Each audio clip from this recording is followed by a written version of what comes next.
TV.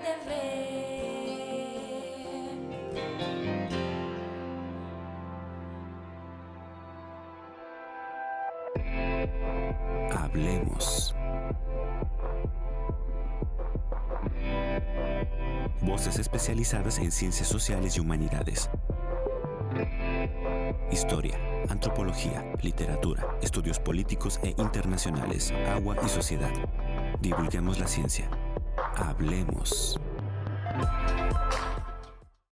¿Qué tal? ¿Cómo están? Bienvenidos a este espacio del Colegio de San Luis. Continuamos trabajando a distancia en el contexto de esta contingencia sanitaria por el COVID-19. El Colegio de San Luis, como ustedes saben, mantiene sus actividades. Y bueno, pues el día de hoy el programa de televisión lo vamos a dedicar a revisar los avances de un proyecto que ya le hemos presentado, ya le hemos platicado cuando iniciaba hace ya algún tiempo.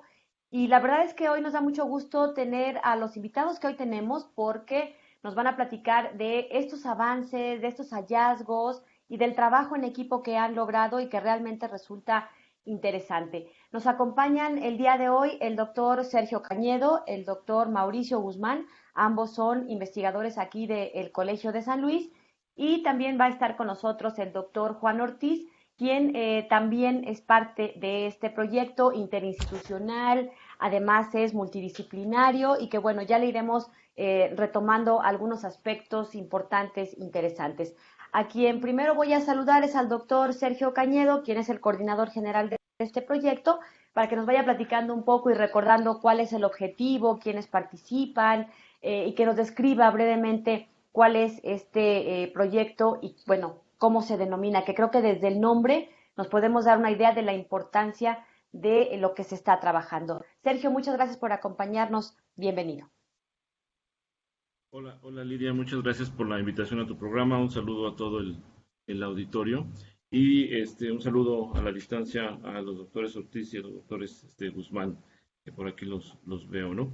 Bueno, sí, como tú comentas, el proyecto tiene, digamos, un antecedente que es bien importante, porque si bien en su propósito es precisamente hacer un diagnóstico sobre algunos aspectos de la situación que tiene el patrimonio natural, histórico y cultural del Estado de San Luis Potosí, es decir, tenemos estos tres patrimonios, ¿no? Natural, histórico y cultural. Y la idea es hacer una identificación de algunos de los aspectos de estos patrimonios, porque son tan amplios que realmente no se pueden abarcar todos, ¿no? Todos los aspectos. Y la idea es, bueno, ubicar algunos de ellos, elaborar propuestas para la difusión de esta parte de estos patrimonios y dar conservación, ¿no? Y la idea es también que haya un aprovechamiento de este patrimonio tangible e intangible que pueda resultar en beneficio social, ¿no? De las comunidades, del beneficio social de ciertos sectores, etcétera, ¿no? Esa es la idea. Ahora, como tú lo comentabas, es un proyecto que es interinstitucional y multidisciplinario.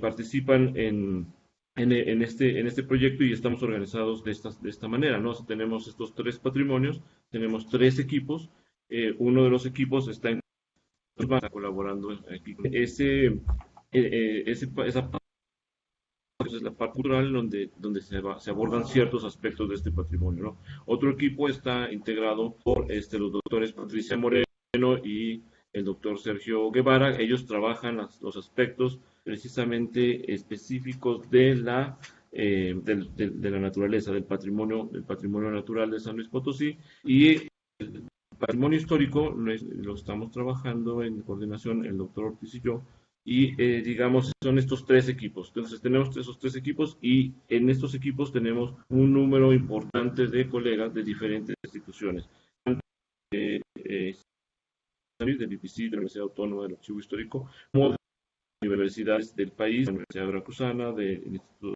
de INECOL, del Instituto de Ecología, también gente de la Autónoma del Estado de México, de la Universidad Anáhuac en Querétaro, etcétera. ¿No? O sea, tenemos colaboradores de diferentes partes del país, de diferentes instituciones, y que de alguna manera se han dedicado tiempo atrás a trabajar estas cuestiones de patrimonio, ¿no? Pero como lo importante aquí es que este modelo que nosotros seguimos no ha sido propiamente una creación nuestra, sino que es un trabajo que ya había sido desarrollado desde hace tiempo y el doctor Ortiz ha encabezado y ha estado al frente de otros proyectos, lo cual, digo, es un factor de la experiencia, la expertise que tendría el doctor Ortiz y que nosotros aprovechamos, ¿no? Para poder desarrollar este proyecto que quiero mencionar es de las estrategias y de los resultados de la cátedra institucional Primo Feliciano Velázquez, la cual tuvo a su cargo el doctor Juan Ortiz en el año de 2018. Entonces, si bien hicimos una serie de actividades, hemos tenido otros resultados, publicaciones, seminarios, formación de recursos, etcétera. Tenemos el proyecto que recibe por parte del fideicomiso del Colegio de San Luis y no de la nada, ¿no? O sea, es decir, hay una parte fundamentada que tiene, digamos, ya además una validación que ha dado resultados, por lo menos en otros 2 estados del país. Y bueno, para eso el doctor Ortiz también nos pudiera platicar sobre eso, ¿no? Gracias, Sergio. Antes de ir con el doctor Ortiz, ¿nos podrías recuperar un poco, porque hubo algún problema ahí con la conexión, del primer equipo, quiénes lo integran? Primero es el que me refería, es a la de los aspectos del patrimonio natural. Son la doctora Patricia Moreno y el doctor Sergio Guevara. Ellos son profesores investigadores en el INECOL y con ellos participan colegas de la Universidad Autónoma de San Luis Potosí y del IPICIT principalmente. Esa es básicamente la integración de ese primer equipo, con quien ¿Y el equipo nos de gustaría patrimonio tener cultural, posteriormente perdón? otra charla. El patrimonio ¿El equipo cultural de patrimonio cultural? Lo encabeza el doctor Mauricio Guzmán. Gracias, doctor Sergio Cañedo, No, del nada. programa de historia aquí en el Colegio de San Luis. Vamos a invitar al doctor Juan Ortiz para que nos platique, bueno, pues los antecedentes. Ya nos decía el doctor Cañedo que, bueno, pues este es un modelo que se está retomando, digamos, que está enriqueciendo. Y bueno, pues nos gustaría escuchar esta parte de cuál es el antecedente que se tiene y, bueno, pues cuál es como este valor agregado también que se le está dando. Doctor Juan Ortiz, bienvenido. Muchas gracias por aceptar la invitación de participar en este espacio. Qué gusto saludarles. Muchas gracias, Lidia. Saludo a los colegas, Sergio, Mauricio a todos los miembros del Colegio de San Luis. Efectivamente, es un proyecto que hemos venido trabajando desde hace más de 20 años, desde el 99, pero lo pudimos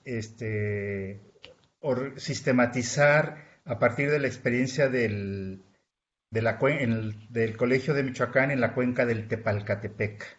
Ahí fue donde empezamos a trabajar, lo elaboramos ya y quedó bien consolidado, porque nosotros partimos del principio de la interconexión entre el medio natural con los seres humanos.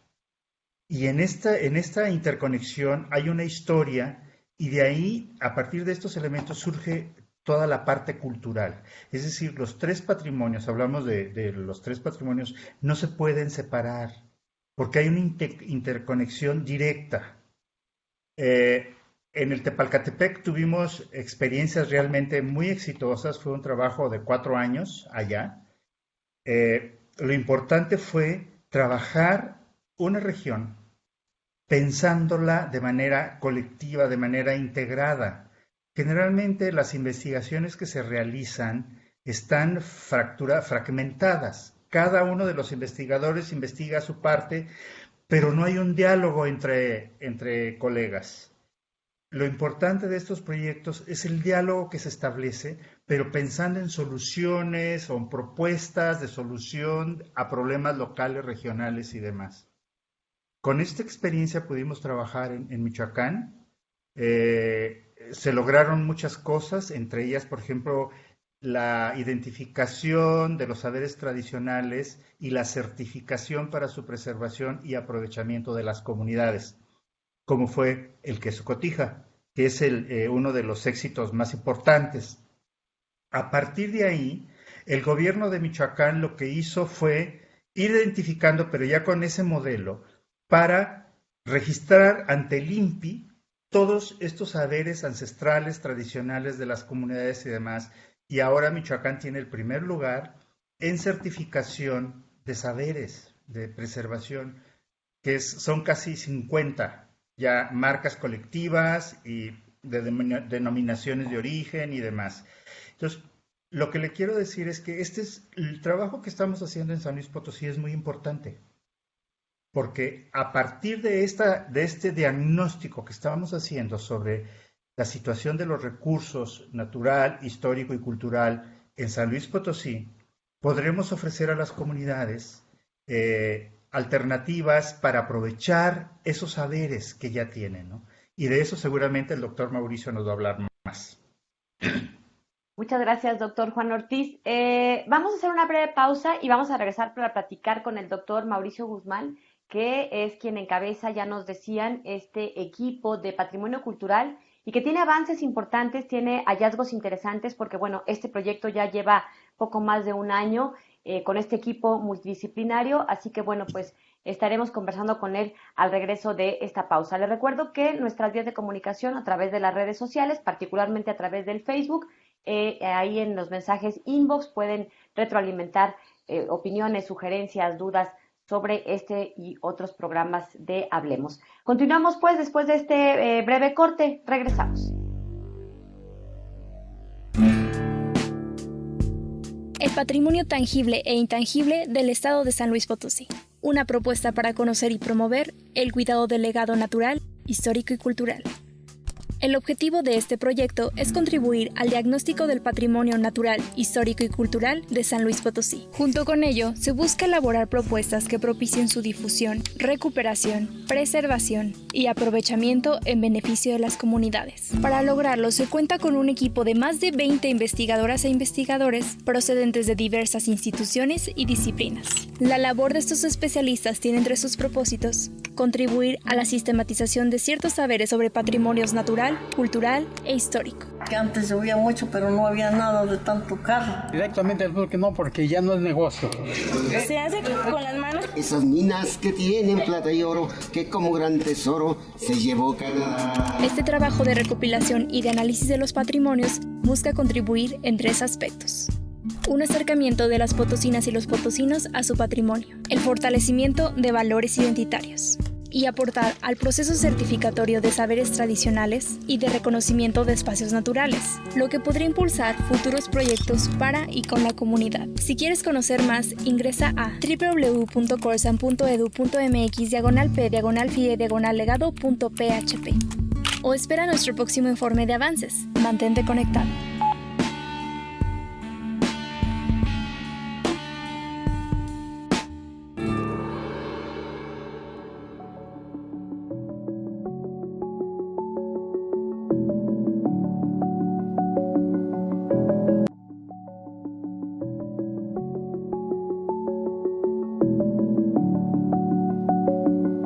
Estamos de regreso y vamos a continuar nuestra charla. Vamos a platicar con el doctor Mauricio Guzmán. Antes de la pausa ya nos decían nuestros invitados, tanto el doctor Sergio Cañedo como el doctor Juan Ortiz, sobre este proyecto que pretende rescatar el patrimonio cultural, natural, histórico de San Luis Potosí y que está tomado de este trabajo que se realizó por 20 años en Michoacán y que ha llevado a que gracias a esta metodología, digamos, a estos modelos, se hayan recuperado saberes ancestrales y que, bueno, pues ahora ubican a este estado como uno de los que más saberes reconoce, identifica y registra ante este Instituto Mexicano de la Propiedad. Mauricio, gracias por acompañarnos. Platícanos un poco cuál ha sido el trabajo y cuáles han sido los principales hallazgos en esta parte del patrimonio cultural en San Luis Potosí. Con mucho gusto, Lidia. Muchas gracias por invitarme a tu programa. De eso pedía mi limosna hasta que se me hizo que me invitaras. Y quiero aprovechar para saludar a mis colegas, el doctor Sergio Cañedo, doctor Juan Ortiz. En primer lugar, pues me parece un acierto que hayan tomado la iniciativa para proponer y que nos diéramos a la tarea de una obra con características enciclopédicas, o sea, una obra como un atlas del patrimonio cultural y natural de San Luis Potosí. No existe en estos momentos. Existen saberes dispersos en diferentes obras, en el trabajo de varios investigadores, pero no hay una obra que compendie este saber. Entonces es un acierto, digamos que el reconocimiento de la herencia cultural y natural en otros estados, pues se ha trabajado, existen referencias y le hacía falta este trabajo para identificar a San Luis Potosí en sus aportaciones, en sus logros, ¿no? Como grupos culturales específicos que ocupan su territorio. Y para mí ha sido una fortuna también el hecho de haber sido invitado a colaborar y coordinar la parte de específicamente enfocada al patrimonio cultural. Entonces, pues son más o menos alrededor de 20 colaboradores que están brindando sus saberes, sus conocimientos, parte de su trayectoria, para darle cuerpo a esta parte que tiene que ver con el patrimonio cultural. ¿Cuáles son algunos de estos saberes, dices que están dispersos, cuáles son algunos de los saberes que ya han ustedes, digamos, comenzado a recuperar, a rescatar, con qué se han topado, como para que la gente tenga una idea de qué tipo de trabajo están haciendo en las comunidades, en qué municipios? Y bueno, paréntesis, no se había presentado el doctor Mauricio acá en el programa por su apretada agenda, se cotiza, porque ya habíamos tenido varias veces que lo habíamos invitado. Mauricio, platícanos un poco sobre estos, algunos ejemplos que tengas para que la gente tenga una idea de qué tipo de saberes estamos hablando. Sí, bueno, pues es importante anotar que esta parte del patrimonio cultural solamente va a ser posible tener este compendio, esta compilación, a partir de un trabajo que le ha llevado muchos años a cada uno de los investigadores. Algunos tienen 5 años, 10 años, algunos trabajaron durante algún tiempo estas temáticas que ahorita voy a referir, y lo que yo como coordinador, al conversar con ellos, les solicité es que actualizaran datos o que se dieran a la tarea de trabajar esa información que presentaron en la forma de tesis o de libros para integrar esta obra, que está destinada para un público amplio, que va a estar disponible, me parece que, si no estoy equivocado, en una plataforma en internet para que sea de acceso libre. Esto es muy importante. Se trata de difundir el conocimiento. Entonces, por ejemplo, entrando ya directamente a tu pregunta, tenemos el tema de las peregrinaciones. Las peregrinaciones en San Luis Potosí vinculan a los territorios y a los territorios de San Luis con sus 11 estados colindantes, ¿no? Con Guanajuato, con Zacatecas, con Coahuila, con Aguascalientes. Entonces estamos hablando de un sistema de peregrinaciones que tienen como eje la devoción, los cultos católicos, pero no solamente, porque también tenemos la importante peregrinación de Aviricuta que realizan los huicholes. Entonces tenemos el trabajo que nos presenta el doctor León García Lam sobre el sistema de peregrinaciones, hablando de las imágenes, de las devociones, de los cultos principales, ¿no?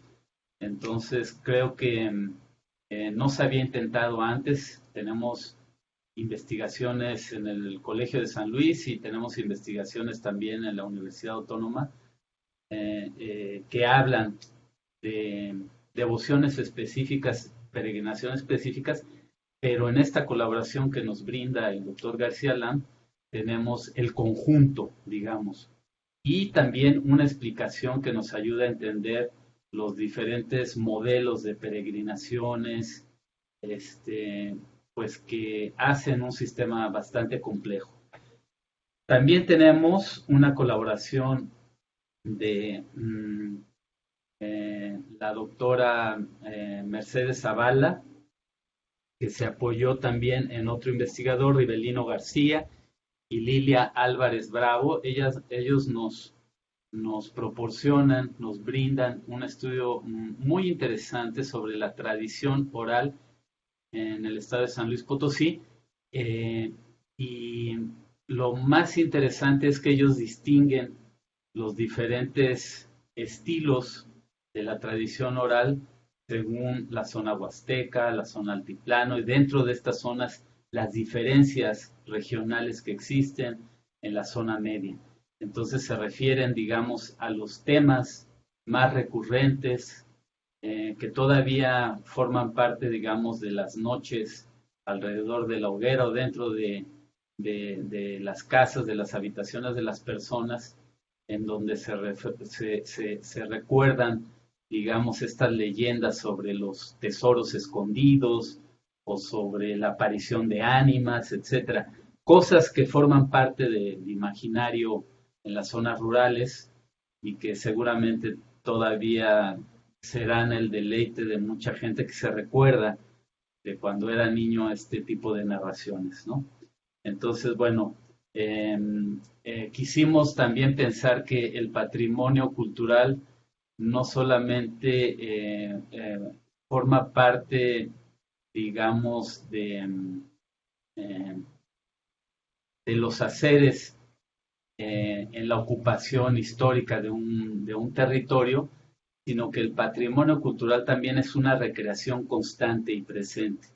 Y en ese sentido, invité al doctor José Rivera González de la Universidad Autónoma de San Luis Potosí. Él está en la Facultad de Ciencias Sociales y Humanidades, para que nos brindara con un ensayo muy interesante sobre el grafiti urbano. Y el grafiti urbano refleja la producción artística principalmente de los jóvenes en San Luis Potosí. Y pues cuando ustedes tengan a su disposición este material, descubrirán lo interesante que es sumergirse en el mundo del graffiti, porque son varios estilos, hay varias tradiciones pictóricas, hay diferentes sentidos y valores que se tratan de manifestar a través del graffiti. En algunos casos, digamos, sobresale principalmente la estética, la hechura, la factura de la propia pintura, pero en otros casos está por delante los mensajes políticos, ¿no? La protesta social, ¿no? Los mensajes que quieren transmitir los jóvenes, y pues un recorrido por la ciudad de San Luis Potosí, a veces también por Ciudad Valles o Matehuala, nos darán cuenta de la vigencia y de la importancia de esta expresión artística, y que podríamos considerar como parte del patrimonio cultural, algo que está muy vigente, ¿no? Luego, voy a comentar esta última temática. Claro que hay muchos temas todavía por conversarte, por compartir. El de la música.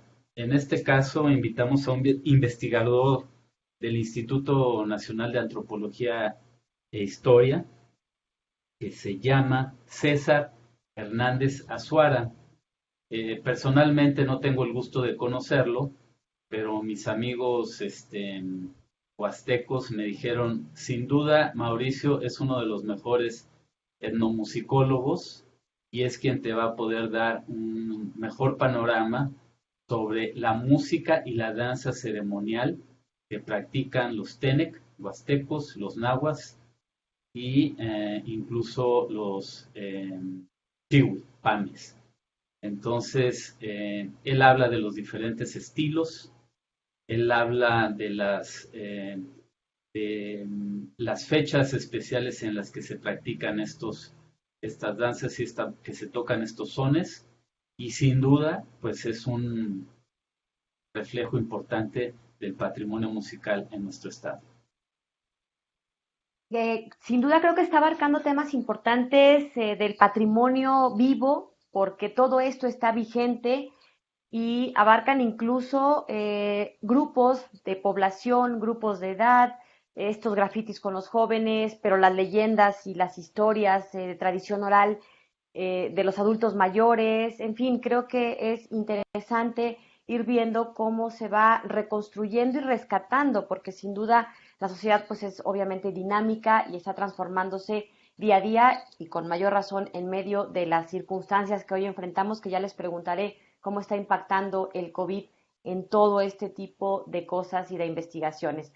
Por lo pronto vamos a hacer una pausa. Gracias, doctor Mauricio Guzmán. Ahorita regresamos para seguir platicando contigo sobre, bueno, pues qué más se está abordando y desde qué perspectivas. Creo que ya el hecho de que desde la literatura, desde la etnografía musical, si es que se le puede llamar así, no sé el nombre correcto, ahorita me corregirás, pero creo que es interesante que se vaya abordando desde todas estas perspectivas de los científicos sociales y recuperando la riqueza que se tiene en nuestro estado. Hacemos una pausa, los dejo con esta cápsula y regresamos para seguir platicando sobre este proyecto de patrimonio en San Luis Potosí. Continuamos. El patrimonio tangible e intangible del estado de San Luis Potosí. Una propuesta para conocer y promover el cuidado del legado natural, histórico y cultural. En los 21 meses que lleva de desarrollo el proyecto se han realizado varias acciones. Dentro de ellas están 3 reuniones plenarias caracterizadas por la transdisciplinariedad, que solo puede brindar la participación de las más de 20 colaboradoras y colaboradores de diferentes disciplinas científicas, enriqueciéndose así el conocimiento generado y su potencial utilidad. Además, junto con la realización de varias sesiones de trabajo de campo a lo largo del estado, se han levantado registros fotográficos, audiovisuales, cartográficos y aéreos de elementos materiales e inmateriales propios del patrimonio histórico, cultural y natural de San Luis Potosí.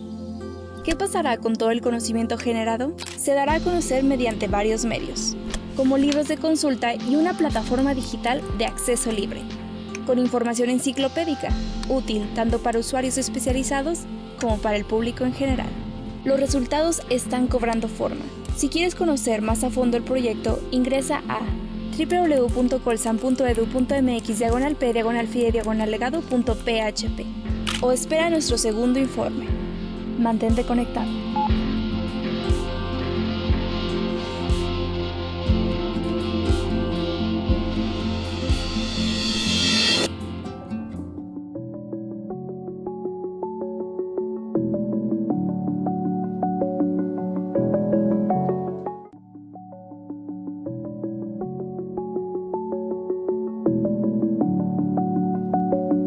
Estamos de regreso, estamos charlando con los investigadores que trabajan en este proyecto de patrimonio tangible e intangible de San Luis Potosí, que como ya nos han dicho nuestros invitados, el doctor Sergio Cañedo, el doctor Juan Ortiz y el doctor Mauricio Guzmán, bueno, pues es un grupo de más de 20 investigadores que trabajan diversos temas que tienen que ver con este patrimonio cultural, histórico y natural, y que esta diferencia de tangible e intangible, me gustaría que nos pudieras precisar un poco, Mauricio, y dar algunos ejemplos. Ya nos decías la música, por ejemplo, en la zona huasteca, estas danzas que hacen los Tenec, por ejemplo, que es uno de los 3 grandes grupos de pueblos indígenas que están en San Luis Potosí, los Tenec, Pame, y Náhuatl. Y bueno, pues también nos decías los grafitis, nos decías también de esta tradición oral que se está recuperando. Platícanos un poco cuál es, digamos, la diferencia entre tangible e intangible, o defínelos en pocas palabras, y qué más han estado encontrando en estos trabajos que lleva ya varios meses. Pues ha sido una convención, Lidia, desde la UNESCO, ¿no?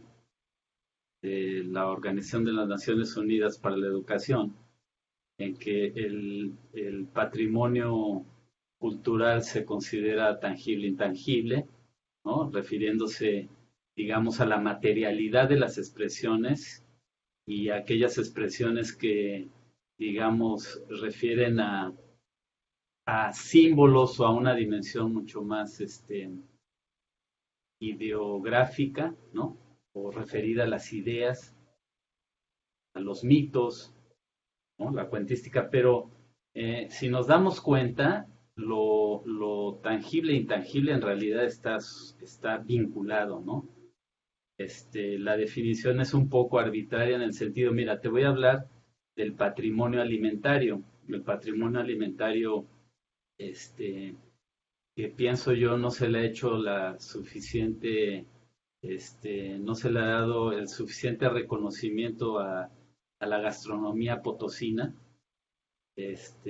por considerar que gran parte de su territorio es prácticamente más de la mitad territorio semiárido, ¿no? Ocupado anteriormente por los grupos chichimecas nómadas, y que su tradición culinaria no fue tan importante, ¿no? Sin embargo, pues esto no es así, pero quiero decirte que con el patrimonio alimentario, ¿no? Que son ideas, que son recetas, que son formas de cocinar, que son conocimientos para aprovechar una gran diversidad de plantas, de semillas, de flores, de saber en qué momento, en qué época del año y cómo retirar ciertas partes, por ejemplo, de flores que pueden amargar los alimentos, ¿no? Como la flor de la palma china, ¿no? Esta flor que se da en los meses de marzo, abril,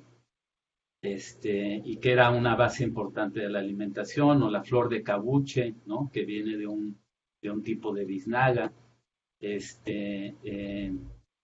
Cómo ubicar, ¿no? Esta parte tangible e intangible de los conocimientos, de las recetas, ¿no? Que nos remite a ideas, a concepciones sobre lo que es un buen alimento, lo que es un mal alimento, lo que, como diría Levi-Strauss, alimentos buenos para pensar, ¿no? Que están vinculados con toda una concepción sobre la vida, ¿no? Y que remiten a la identidad de los sujetos, ¿no? Entonces, por ejemplo, pues estamos por rescatar las recetas tan importantes de los chiwis, ¿no? Que viven en un territorio muy agreste, muy difícil, y que, digamos, ellos durante mucho tiempo recurrieron a es una especie de agave, que es el chamal, de donde extraen una parte de su fruto, lo saben preparar para quitarle la parte tóxica y lo convierten en su alimento principal. Entonces, ¿quién ha oído del chamal? ¿Quién reconoce? ¿Quién ha probado el chamal? Pues prácticamente muy poca gente, o aquí en San Luis Potosí no hay un restaurante, por ejemplo, que prepare el chamal, que sepa cómo se elabora.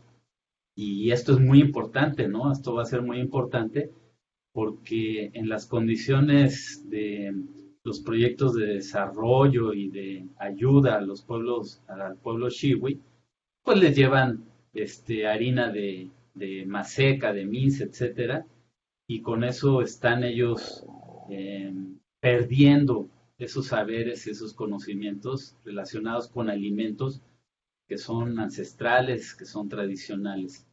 Entonces, aquí cuando hablamos del patrimonio alimentario, claro que estamos hablando de esto que anteriormente mencionó el colega, el doctor Juan Ortiz, sobre las interconexiones. Entonces, todo lo que nosotros estamos rescatando a través de las recetas del patrimonio alimentario se vincula sin duda al manejo del medio ambiente.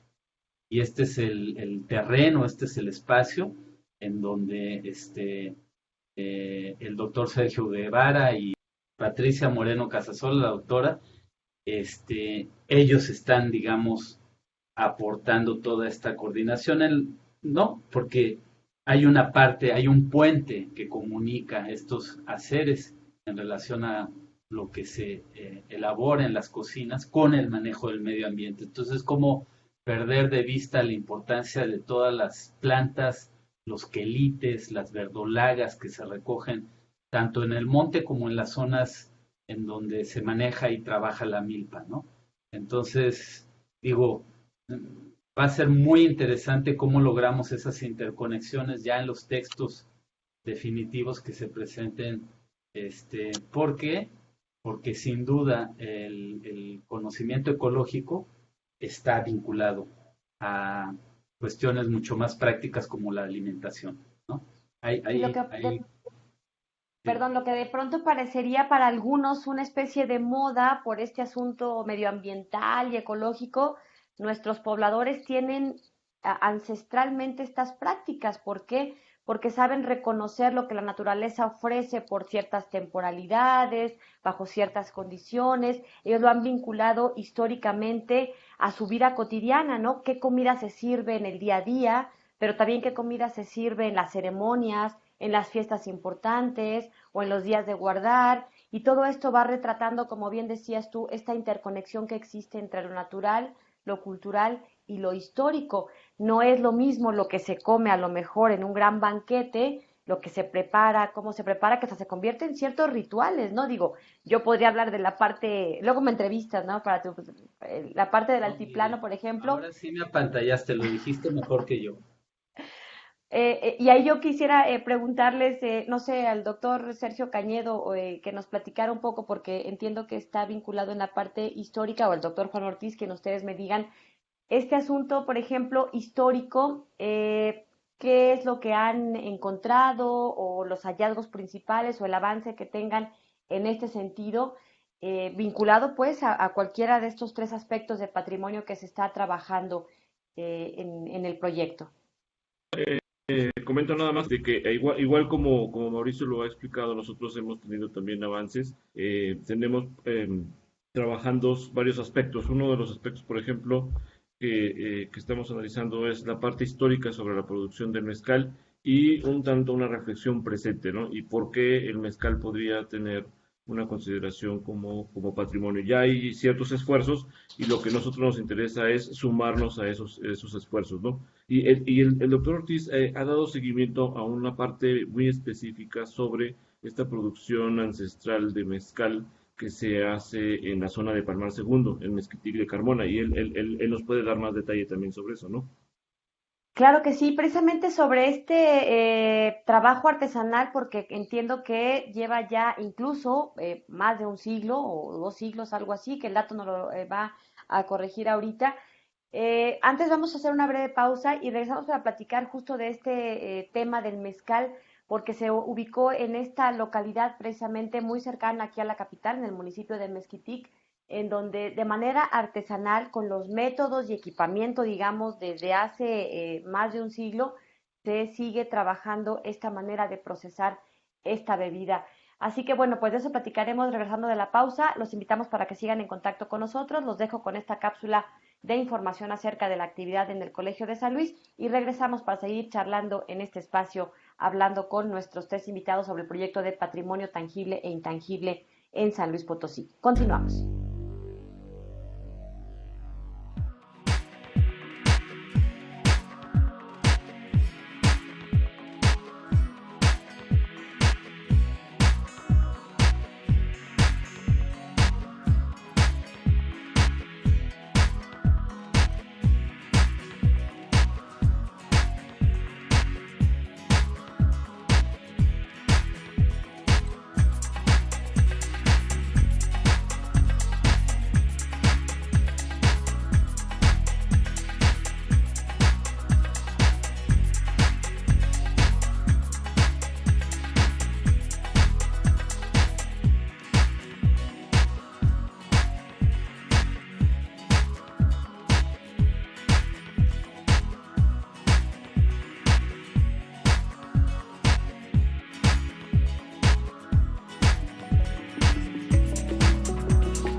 Estamos de regreso y vamos a continuar con esta charla. Antes de la pausa, le prometimos comentar este tema del mezcal. Nos han compartido que encontraron este lugar aquí en una comunidad muy cercana, en el municipio de Mezquitic de Carmona, en donde se trabaja todavía, donde se procesa el mezcal de una manera artesanal y ancestral. Doctor Juan Ortiz, platíquenos un poco de qué es lo que han hallado en este sentido. Sí, antes de tocar ese tema, me gustaría retomar y reflexionar sobre lo que nos ha dicho el doctor Mauricio. Realmente este proyecto convive con el pasado y el presente. Es decir, vimos como el graffiti, que es una expresión cultural actual, de jóvenes y demás, pero también hay otra parte histórica, ancestral, que es muy importante y que viene, no sabemos cuántos años o siglos tiene. Por ejemplo, en cada región, las personas identifican las plantas comestibles, las venenosas, las medicinales, las para qué sirven. Es decir, todos esos son conocimientos ancestrales que vienen por generaciones. Y esto es lo que estamos recuperando. En el caso de Mezquitic, a mí me impresionó ese pueblo, es muy bonito, tiene de todo. Ahí es donde podemos identificar y explicar claramente lo que es el patrimonio, el natural, el histórico y el cultural. Todas las personas se proveen de los recursos naturales que tienen a la mano, y eso es muy importante. Fuimos a esta destiladora, creo que es clandestina, pero fantástica, maravillosa, como antropólogos y historiadores y demás. Nos contaban que es una tradición que tiene más de 300 años. Esa familia durante 300 años ha producido el mezcal de esa manera.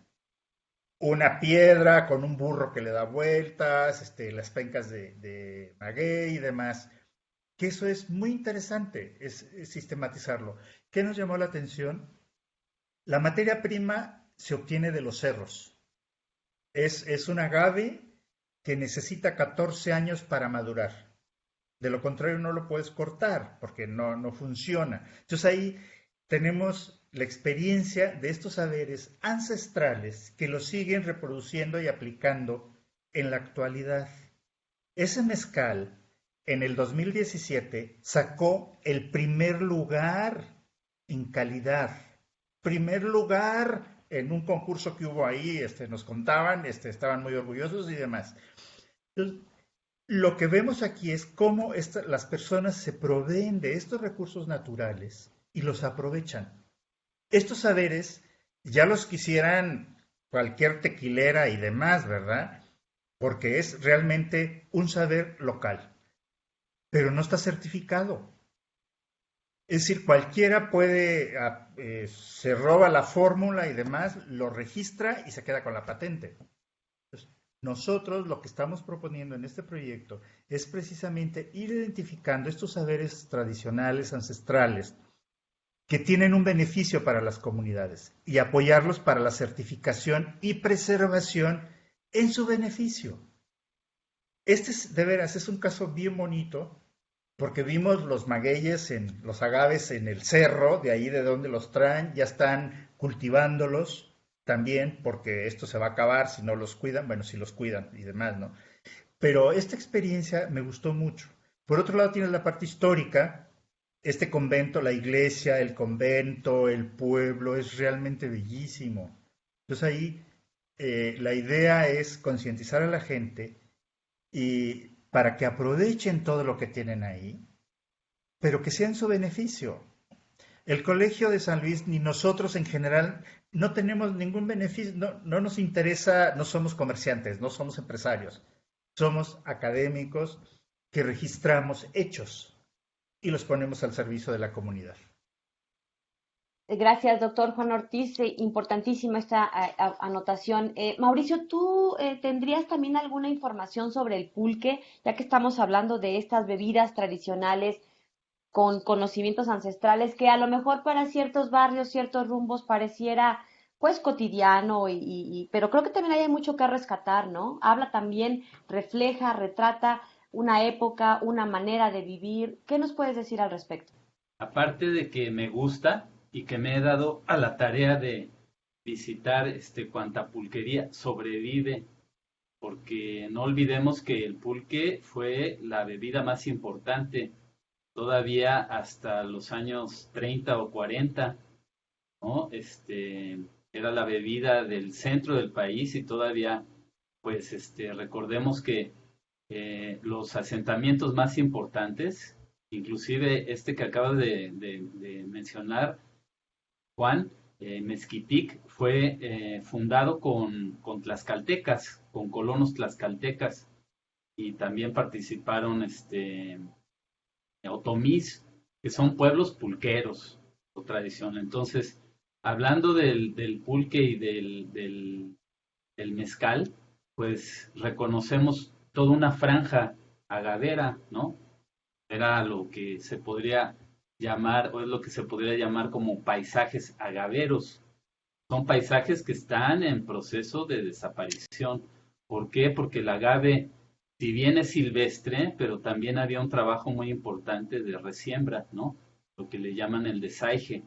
Entonces, por ejemplo, en 5 haciendas potosinas de Yambazán, vienen los testimonios o las recopilaciones de los libros de actividades de las haciendas, en donde se resembraban más de 50,000 hijuelos en una sola temporada, ¿no? Entonces, el mantenimiento de los paisajes agaveros es un trabajo social, ¿no? Muy valorado. Y obviamente que cuando estas bebidas, digamos, fueron relevadas por otras bebidas como la cerveza o los destilados de baja calidad, los aguardientes de baja calidad, pues obviamente que se fue perdiendo parte de esta tradición. Pero en esta investigación hemos contactado con gente que todavía hasta los años 80 se dedicó a la venta de pulque, que llegaron a vender 200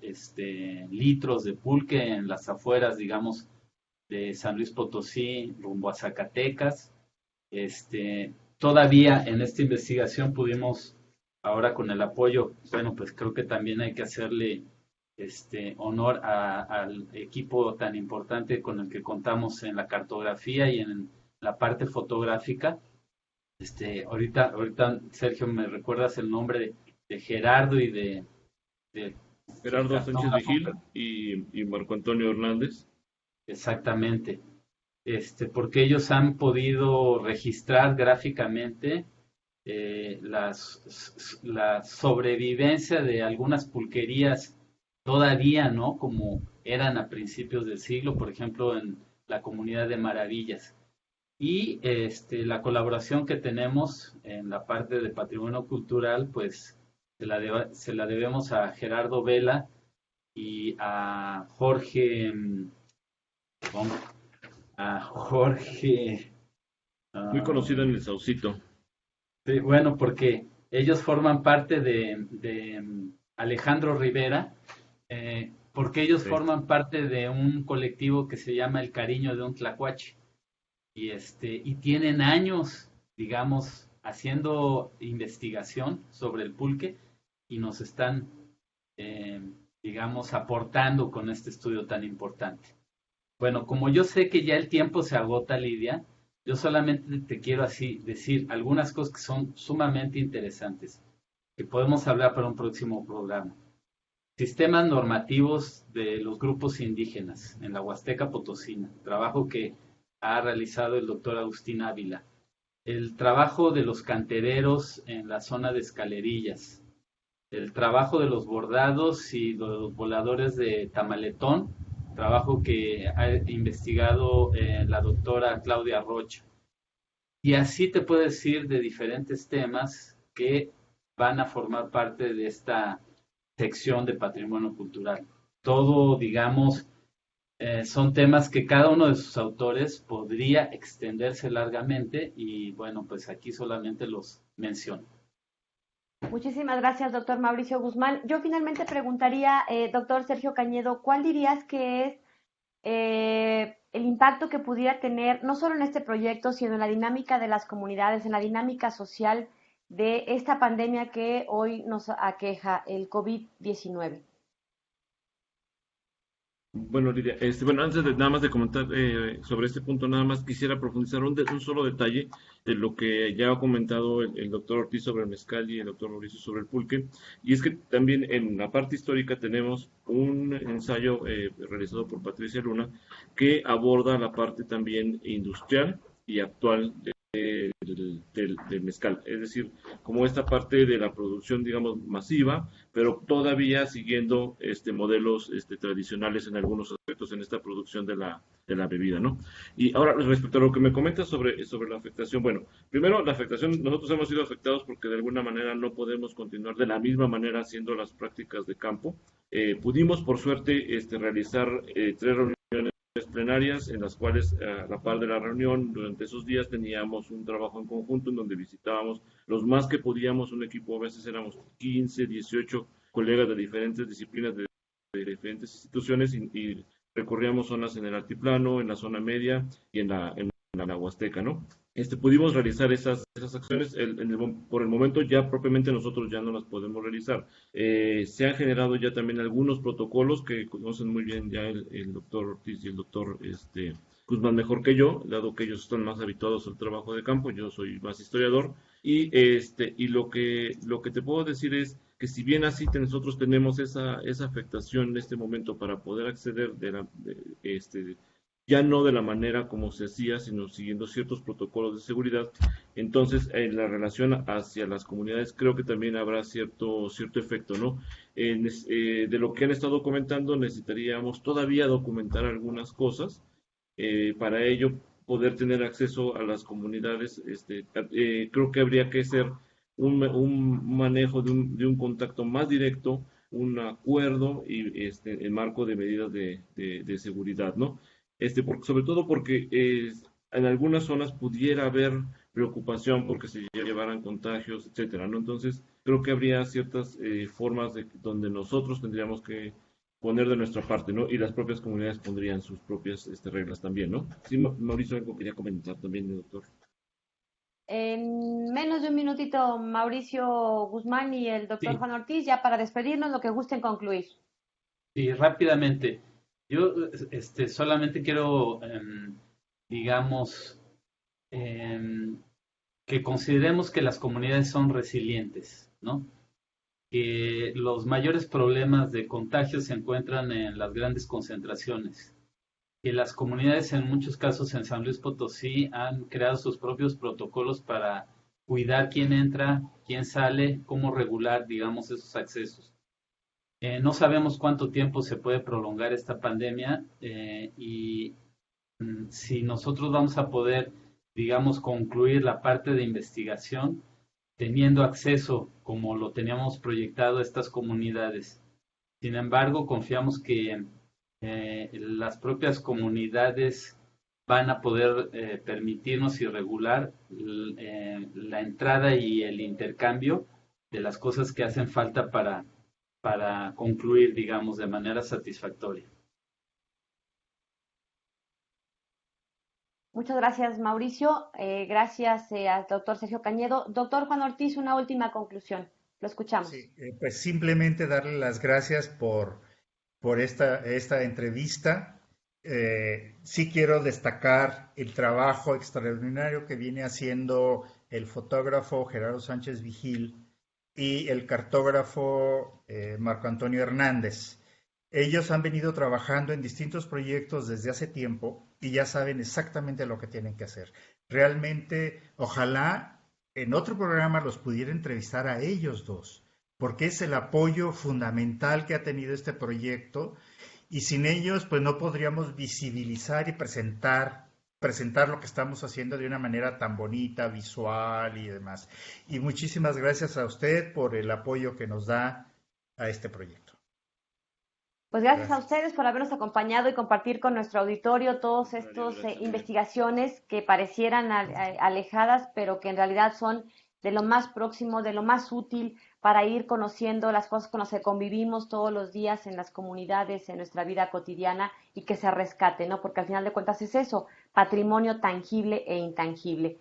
Gracias al doctor Sergio Cañedo, al doctor Juan Ortiz y al doctor Mauricio Guzmán por habernos acompañado y los espero en la próxima en este mismo espacio a través de Hablemos. Recuerden que este programa se transmite los martes en el estreno a través de 9 TV y al día siguiente, los miércoles, ya lo puede encontrar disponible en el canal de YouTube de El Colegio de San Luis. Soy Lidia Huache, pásela muy bien, gracias y hasta la próxima.